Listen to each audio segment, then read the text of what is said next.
we're about to get fucking crazy in here with some Malazan shit.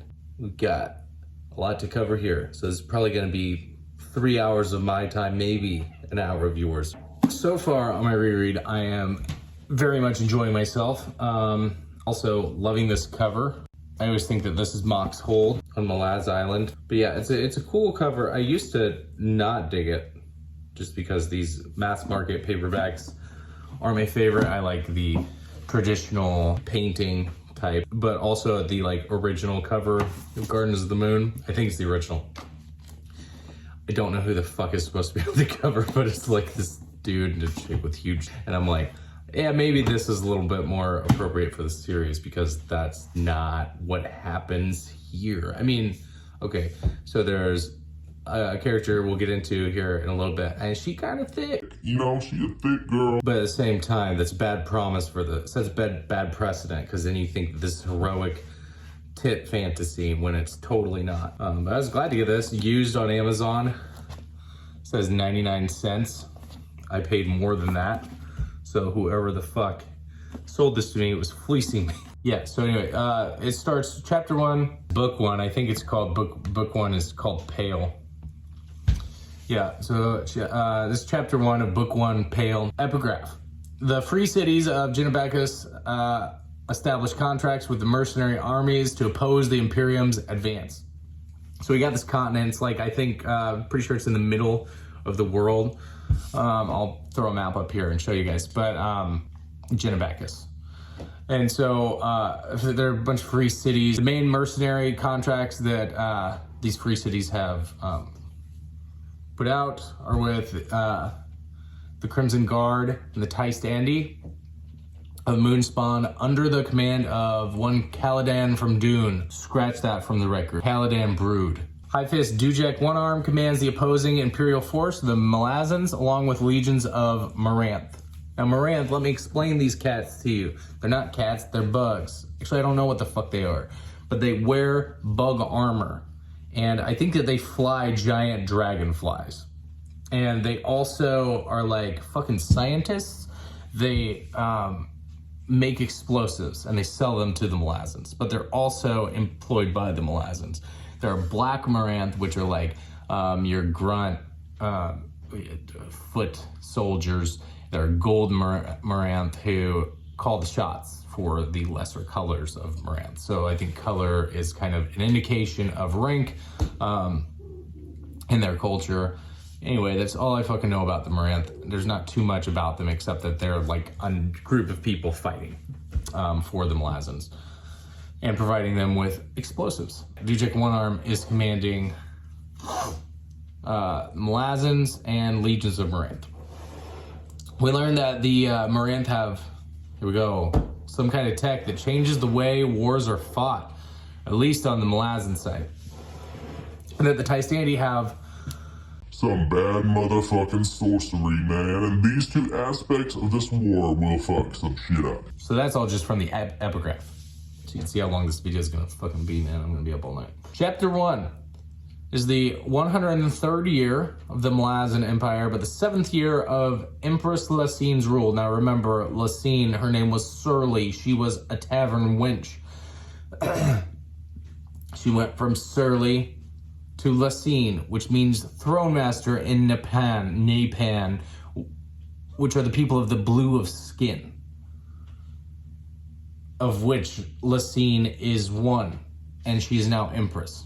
And I just want to let you know that right now we are in Itkokan, which is ding right here. You are here. There's a low-born fisher girl and an old hag talking. We don't know who they are yet. They're just talking. There are mounted soldiers going past them in columns. The old hag talks about her 3 dead husbands and 2 dead sons who served in the Malazan army. We learned something I didn't catch the first read through, which is that the Empire pays 10 coin a year to the family of a dead Malazan soldier. So the old hag is getting, she got 3 dead husbands, I think 2 dead sons. So she's getting 50 coin a year. So the old hag, her name is Rigga. Now Rigga grabs the girl by the hair, the fisher girl, and starts talking mad shit that sounds like prophecy. She's just like, Listen here, things are about to happen, and they're gonna happen like this, and it's all mystic and shit, and you won't understand a goddamn thing I'm saying. The Empress has planted her knife in virgin soil across the sea. A shadow will embrace your soul. Look to the Lord, sponge in darkness, for his is the hand that will free you. should I be in the Malazan movie of the Fallen? Then a Malazan soldier from the column walking past slaps the old hag Riga with an open gauntleted hand and kills her. You're fucking dead. Okay, now I remember from my first read through that Riga was there and she died. I do remember that. What I didn't fucking remember was that we have some serious Steven Erickson shit going on here. Which is that, okay, we are like fresh into the book. This is, okay, we had a prologue, but whatever. Some people skip those. We're in the first chapter. These are potentially the first characters you're running into. So we got someone of humble beginnings. And this humble beginning girl is next to a witch. And so like we're right there with the fucking mentor and the farm boy girl. And as soon as somebody is like, I'm a mentor and here's the prophecy, Erickson is like, hold up. I must ride over there and stop this bitch. He slaps her to death. Not my story. That was, of course, a joke. I don't believe Erickson handles, I don't believe Erickson actually pictured himself slapping her. He might have. I don't know what goes through these crazy writers' heads when they're writing this shit down in their basement alone at night while their family's asleep upstairs with cats. There we go. It's displayed. All that said, I believe Erickson handles female characters better than other fantasy writers. And if he was slapping anything, it was a trope. But on the reread, this passage was funny as shit, especially picturing it in that light of like, get the fuck out of here. I'm not doing that shit in this book. This is a different kind of novel. And you're either gonna hate it or love it for that reason. But I'm gonna let you know from the get. So like all these complaints about Gardens of the Moon, I think are based in a sense of familiarity with the genre, which is totally fine. I had that same exact experience. But I'm getting into some like fucking dangerous territory here, all right? Now listen, I don't condone anything Terry Goodkind ever did. I don't even know about that guy. I didn't even read any of his books. All I know is at one time I was scrolling through Reddit and I got caught on Reddit for 2 hours reading about somebody talking shit on Terry Goodkind. I understand when an author says that they're not a fantasy author and they have magic and dragons and all of that shit in their books. I get it. Everybody's kind of rolls their eyes and like, okay, look at this pretentious fuck. Now, Steven Erickson didn't do that. What I'm about to say though, I said that to get you ready for what I'm about to say, which is that like, if you don't look at Gardens of the Moon as I'm reading a fantasy book, if you kind of can look at it more as a literary approach, a literary fiction, I think that if people approached it that way, they would come out of it a lot less disappointed from the get-go. Because like I am an avid reader of fantasy. I love it. This took fantasy to another level. It's definitely an epic fantasy novel as far as genres go. But it's very much literary, and it's very much like not gonna do the things that a fantasy novel usually does. And so there is that like you're taken aback and confused because of that. And so it's like I feel like a lot of people on the internet are like, ooh, let me get back in my warm, cozy blanket, which is totally fine. I get it. It's like ice cream is good. Makes you fucking fat. Like, but it's good. It's really good. And so like, I want sometimes I want to just look at a page and it's just like, okay, it's all done. I didn't have to imagine anything. And I feel like that sometimes is what fantasy is about. There are some authors who do that intentionally so that their readers don't have to work. So it's easy. The thing with the wax witch getting slapped to death, there's a lot at work here thematically, as I was saying, comedically. And the witch's prophecy is actually relevant foreshadowing, which we'll get into later. See what I did? See what I did there? So Reread died and is living inside of the Fisher Girl.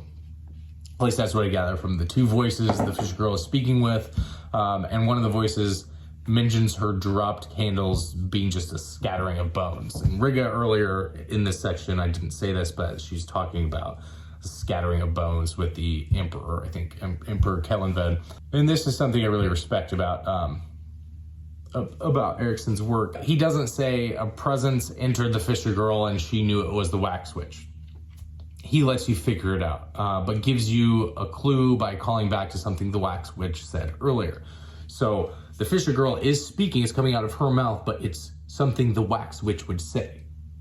And then we hear the voice of the Fisher Girl speaking about the twine and her dada waiting to see her, signaling that she isn't possessed, but that the two beings are inhabiting the same body. This is lean writing, and I appreciate it. It's one of the reasons Malazan has such an impact on me. Erickson points to the thing, I look and am delighted that I figured it out, as opposed to other authors who might go and explain how possession and wax witches work in this world. Malazan is very much a collaboration in this way. And then suddenly, two men appear. One is named Amanus, the other is named Cotillion. Amanus is like cackling about something, and Cotillion is like this is one of those sections where I totally get it. I understand why someone would run into this here and be like, what the fuck is happening? And why are we reading this conversation between these two guys without any context as to what's going on? They're obviously up to something and they know what they're talking about, but you, the reader, do not know. Not until the reread. So like, I'm enjoying hearing these two talk. I know who they are, and I kind of have an idea of what they're up to. They decide they have to use the Fisher Girl for some purpose now that she knows their names. They're like, she can't know our fucking names. We gotta do something about this. So then they release giant hounds with yellow eyes, but they're not for the Fisher Girl, they just run. They just run off. This sequence ends with Shadow coming around and like coming into the Fisher Girl. I think the Fisher Girl has a headache. That'll be important later. Next POV, we're with a captain and the adjunct, the Empress's personal servant, an extension of her imperial will. We are in Itko Khan. You are here. So right now we're inside the captain's head. He doesn't have a name yet. It's been years since he's been on a horse. He can feel his vertebrae crunching with every saddle bounce, which is like, that hurts my feelings to hear. He looks the adjunct over, describing what she looks like somewhat, and when he's done, the adjunct says, finished. You know, we have a male describing a female, and when instead of like it just being like, okay, we're going omniscient here for a second and describing, we're stopping everything to describe what this person looks like, because that's what we all do, right? When we look at a new person that walks into a room, we say, she has honeysuckle blonde hair with green eyes, has huge breasts, she has a red leather jacket, she has boots that come up to her knees. Yeah, we learned that there was a great purge after Lysine's ascension to the throne. Soldiers line the roadside, gulls and crows cover the ground among the gorse and heather. when I ran into Gorse and Heather, you might as well have been saying Warren at this point. I had to look up Gorse and Heather.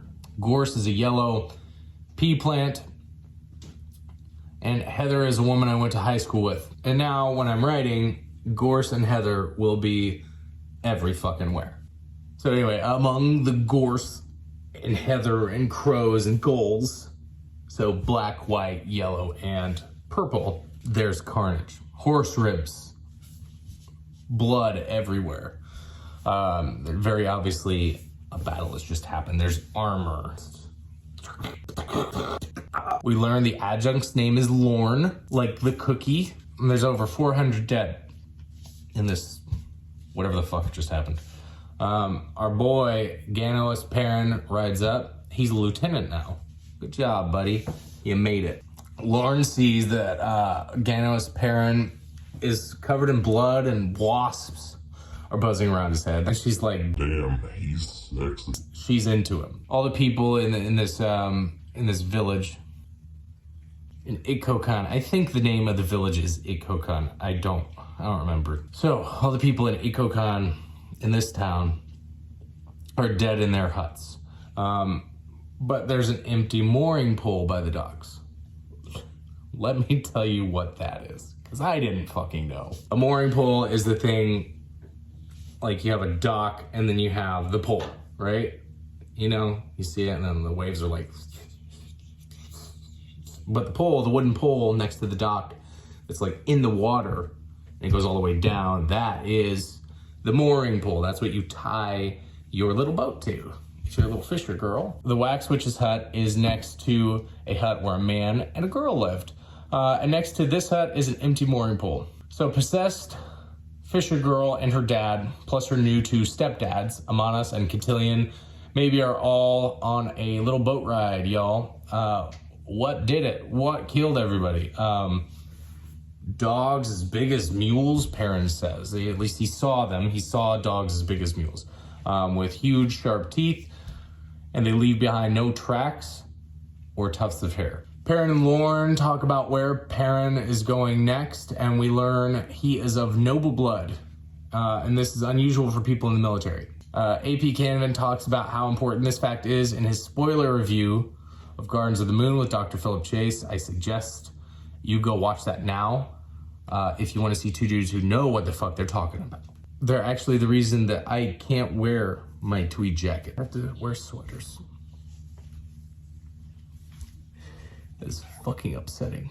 And then you need to watch everything else those two gentlemen have put out.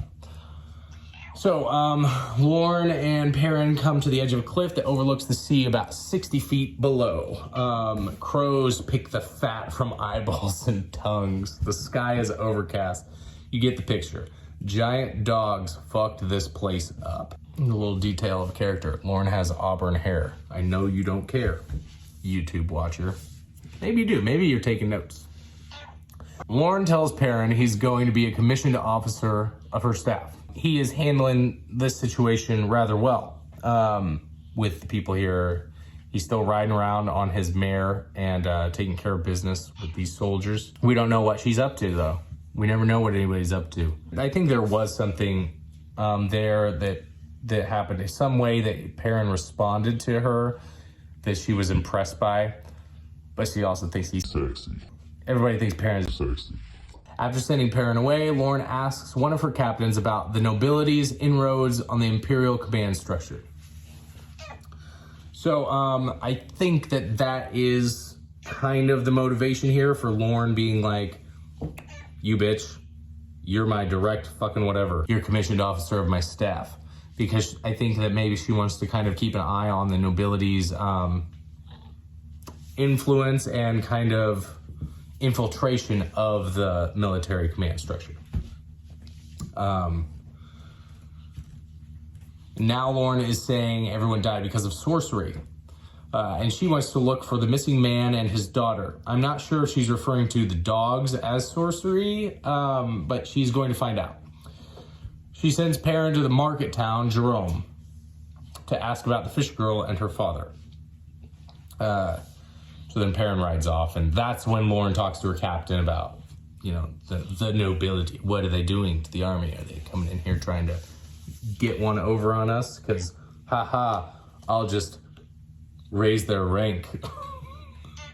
A girl who matches some description that a fist gave to Staff Sergeant Aragan is joining the Malazan Marines. Says her name is Sorry. So now, yeah, we pan over to this quick little section in Jerome. I believe that this is where we are with Sorry. So a fist gave a description of a girl that they're looking for to Sergeant Aragan. And this girl that is trying to enlist matches that description. That's what I get from that. And she says her name is Sorry. Aragan mentions having a headache while speaking with Sorry. Then when she leaves, he feels relief, which I feel is a signal that whatever is possessing her, if this is the Fisher girl, was causing the headache. Then we are back with Ganowis. Paran, as he is going by nowadays. He's on the road to Jerome, where there is a whole lot of wreckage from yet more destructive dogs, mayhaps. I'm thinking it's the dogs bringing the ruckus. The dogs are bringing the ruckus. They're bringing the ruckus. There's fruit starting to rot, broken wagons along the road, which are the only signs of life. There's a mule standing in an ankle-deep rice paddy. What's that, you ask? Don't worry, I got you. A rice paddy is an irrigated or flooded field where rice is grown. We're gonna see this twice this chapter. A rice paddy. That's also going in my books. So there's gonna be a whole lot of gorse and heather and rice paddies. There's kind of a western deserted town scene when Paran gets to Jerome. There's there's nobody around, and there's probably a tumbleweed going by, and then he ties his mare to the hitching rail and looks at the deserted street.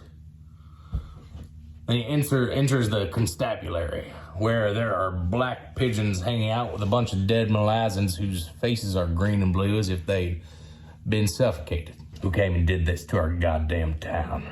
They ain't gonna get away with it. Not with Sheriff Ganowis Stavro Parent. He goes into the captain's office in the constabulary in this building and finds the captain in the same state as those outside, blue-green face, strangled. The papyrus on the captain's desk falls apart at Parent's touch. The leaves rotten and they break, crumble. He comments on the trail being covered up completely and the stain of sorcery, then gets the fuck out of Jerome. He is over it. He is a little bit fucked up by it, you can tell. Was this the captain with Sorry? Is the person in the office, in the captain's office, is that the captain who enlisted Sorry? Did Sorry do it? Did Cotillion? Did the wax witch? Was it dogs? I am sure we will get a clear answer. Jokes aside, this reread truly is much clearer. I know the characters, so I can focus on story. And that really makes this read so much more enjoyable than any other fantasy book for me. Because there's so much else to discover that I missed the first time through because I didn't know any of these characters. So I had to really I would be fucking so focused on that conversation between Amanis and Cotillion. I would miss everything else. I would miss all these cool details with Paran, with the setting, with the kind of Western feel to it. I didn't get that at all. But what I do remember, because I was focusing on it, was the ambiguous conversation between Amanis and Cotillion. And they talk about nothing. Like, nothing that's relevant to you as a new reader. So that's why I think most people who've read the series will advise new readers not to worry about that shit. And I would say specifically not that shit. When two gods are talking, when two people are talking about something and you have no idea what they're talking about, that's when you can tune out. You can just breeze on past it so that you can enjoy the parts where Paran's in a Western and like the sorcery is going off the fucking charts. And here we meet a guy named Topper who has a long knife slung through his belt. He claims he has Teist Andy blood. And his skin looks almost gray. Adjunct Lorne has sent him to find Paran because he's taking too long. Topper also claims to have taken the life of Unta's entire royal line and that he is a claw of unsurpassed skill. Claws are assassins. Get with the program. Paran and Topper eat and drink, and then Paran is like, what are you really here for? And Paran is totally Batman in this sequence. And we see our first warren, the secret paths to sorcery. It's described as a tear opening in the air above the road, spilling yellow light out of it. Like a yellow lights. Within, Paran can see a grayish pathway. No, it's gray. It's like, oh, what's in there? I don't know. Maybe black and white in there. Humped on either side. So it's like there's a pathway, and then there are like these mounds. There's an ochre-hued mist above the path. And of course, I had to look up ochre. And ochre is basically just red, brown, yellow, tan, desert colors. Ochre-hued mist above the path, and the air outside the warren is blowing into it. Like when you open a warren, it's like, we really need to display this better. So inside the warren is barren and deathly. The mounds to either side, Paran sees, are piles of ashes, of ash. The air tastes like metal because the warren is metal, like Norwegian death metal. Topper tells Paran that this is the Imperial Warren. So this is the Malazan's bottom bitch of warrens. The adjunct is in Unta, which is the capital of the Malazan Empire on the northeastern part of Kwantali. They are taking the warren to get to her because Paran's taking too damn long. Being Batman, adjuncts expect a lot. So they walk through the Imperial Warren, coming across large sinuous lines in the mounds of ash. So these are like huge mounds of ash throughout this place, and there's a path that Topper and Paran are on, and there are just big lines, like some fucking huge snake, like a basilisk, a Harry Potter basilisk, has just through here. This bottom bitch of a warren is not safe. They come to a stone archway.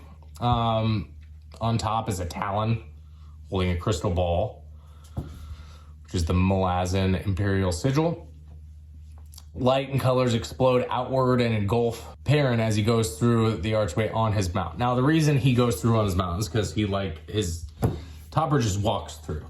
And then here is Paran with his mare holding the reins, and the mare's like, I don't want to go through that fucking portal.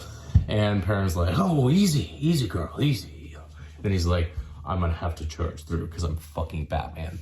And so he gets on, and then he kicks his spurs into the mare's flanks, and then they go through the portal. There's all this light, and then he lands, whatever, horses stuff, and then the mare's hooves kick up mosaic stones. They're semi-precious gems, like in a pattern, basically.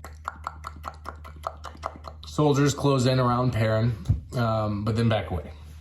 Paran's in a high ceiling chamber. There's a dais, where sits Lysine, the Empress, on a throne because she is the master of... Lysine's like, yo, you didn't listen to the commander, Whiskey Jack, 7 years ago.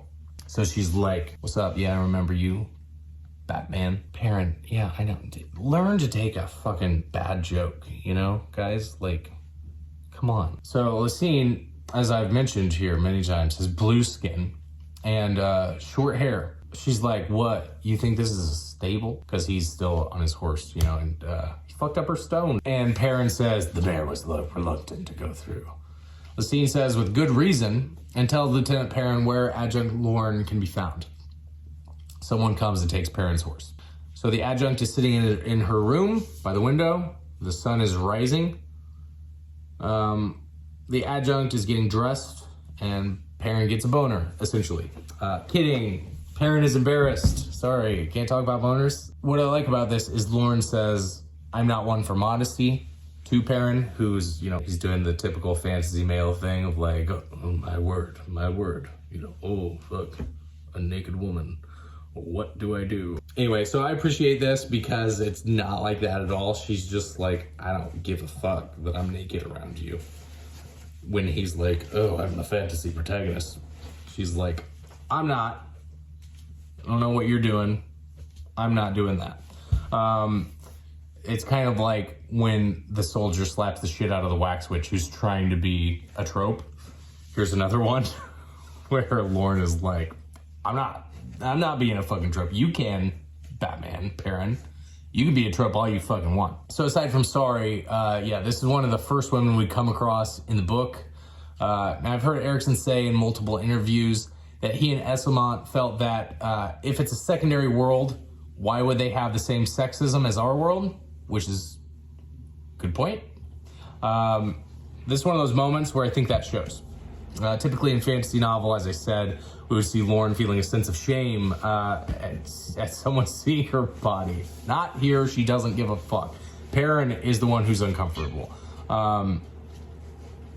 So like, you know, she's not like, ooh, or any of that, or hold on, let me get dressed. No, there's plenty of fantasy that does that, but it's nice that in this section we're having a dialogue about that specific thing. Like, oh, why do we do that? That's what this all evoked for me on the reread. Not the first time through, because I was expecting a fantasy novel, so this probably just confused me. So anyway, what I get from this is the men are the ones who can't handle the women being naked. Maybe see it as a power move or a sense of control being taken from, oh, my cats are, speaking of power moves, I see it as a power move or a sense of control being taken from them if women were to walk around without their shirts on. As if women need to understand it is indecent to expect men to just not have to have sex with them if they can see their boobies. No, we have a lot of trouble when we can see your boobs. We want to have sex with you. What are we supposed to do about that? Fucking get over it. If people are showing too much skin, you can get over it. I'm gonna make shirts for all of you out there who think women, it's just indecent the way these women are just feeding their children. Tells the adjunct everyone in Jerome is dead, so he couldn't ask any questions. And adjunct says, unless we send a necromancer, because she's a badass. And Paran says, it seems death's heralds were pigeons, so all they would see if they peered through the eyes of the dead would be birds. Paran asks if he was bait. The adjunct says, no, I don't fucking believe her. Adjunct says they're gonna cover this shit up. Tells Paran not to speak of it. You mustn't speak of it, she says, to anyone, including Empress Lysine. So are we up to some shady shit here, adjunct? Paran goes home. His family lives in Unta, where the capital of the empire is. We get some exposition here about how every line in Unta can be traced back to horse lords that came from the east 7 centuries ago. We learned that Paran's father did not want him to be a soldier, and they had some, you know, daddy-son issues about this shit. A guy named Gamut greets Paran at the gate to his family's house. He knows what Paran looks like from a portrait of him. He's been house guard for the Parans for 3 years. He's also a veteran of the Malazan army. Paran's parents are gone, but his sisters are here. Tavore is a year younger than him. She has reddish hair, trimmed short, and she's very plain. Every time I see Tavore, we're hearing that she's plain. She's plain gal. Tavore has taken charge of the family affairs, influence of their position, and whatnot.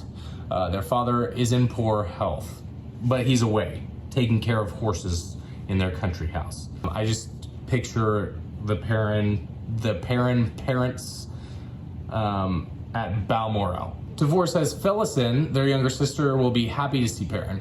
And I get the vibe the sisters aren't exactly friends. Tavore says Felicin is too soft for this world. In this chapter, my impression of Tavore, you're an asshole.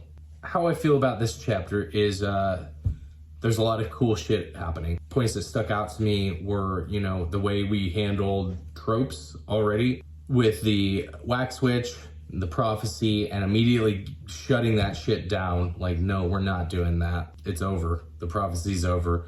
While also using that as a method, a vehicle for a bit of prophecy. I felt like that was well handled. I like the adjunct as a character. I feel like she's tough, she's funny, just with one line when she says finished, when the captain is describing her. It says a lot about her character. It says a lot about her character that she says that when he's looking her up and down. And it also says a lot when Paran comes in and she says, I'm not modest, or I'm not one for modesty, and she's naked in front of him. Like those two things. You have essentially 2 lines of dialogue that to me say a shit ton about her character. And that just shows you that, like, as far as Ericsson's character work goes, just look at that. Ganois in this chapter, I don't get too much from. Where he goes, where Ganois Paran is going, what he's doing, the actions he's taking, and the scenery around Paran is all like awesome. When he's in the Imperial Warren and we see the ash mounds and the snake trails, and the way that the Warren is described, with the yellow light coming out and the air getting slowly sucked in, and very cool imagery, very cool introduction to this magic system. And they call it the Pathways to Sorcery, I think, which tells you a lot about what it is, of what a Warren is. But also we're seeing, so basically in the same instance, we get told that these are the pathways to sorcery, while also using it as a portal. That's why I always think when I think of Warrens is that it is a pathway to another world, but that world, you can pull magic from it and bring it to this one. That actually explains a lot about Warrens right there in that section, that it is both of these things, and these 2 things interact with each other, and that's how the magic works. And there's a lot more to it, but as far as a simple answer, it's a good introduction. It's a good first chapter introduction to the magic. It's a good first chapter introduction to the adjunct. We get a lot about her character. With Paran, like I said, I'm just like, I'm Batman and I'm doing things. But everywhere he's going is cool. So I don't care about his character yet. Sorry, the Fisher girl. We think those are the same 2. I don't think we have a clear answer on that yet, but that's what it's looking like from what the captain said, and how she keeps appearing and there's headaches, and the headaches connect. People get headaches when she's around. She just sounds like a normal kid. You know, when they're around, you get a headache. I'm kidding. I love my kids, but they do give me a fucking headache sometimes. Get off my back. How many kids do you have? I have 5. So you need to calm down with your shit. Oh, really? I love my baby. You're 1? Do you have 1 that you cherish? Because I have 5 that I cherish, but sometimes that cherishing gives me a fucking headache. Tavore too is a character here, and I'm like not a fan because she's just bitchy about her little sister. But I'm also like understanding of like she's taking on this kind of mantle of oldest, because Paran is like, I want to be a soldier and abandon everything. And it's like, why do you feel the need to be a soldier? That's stupid.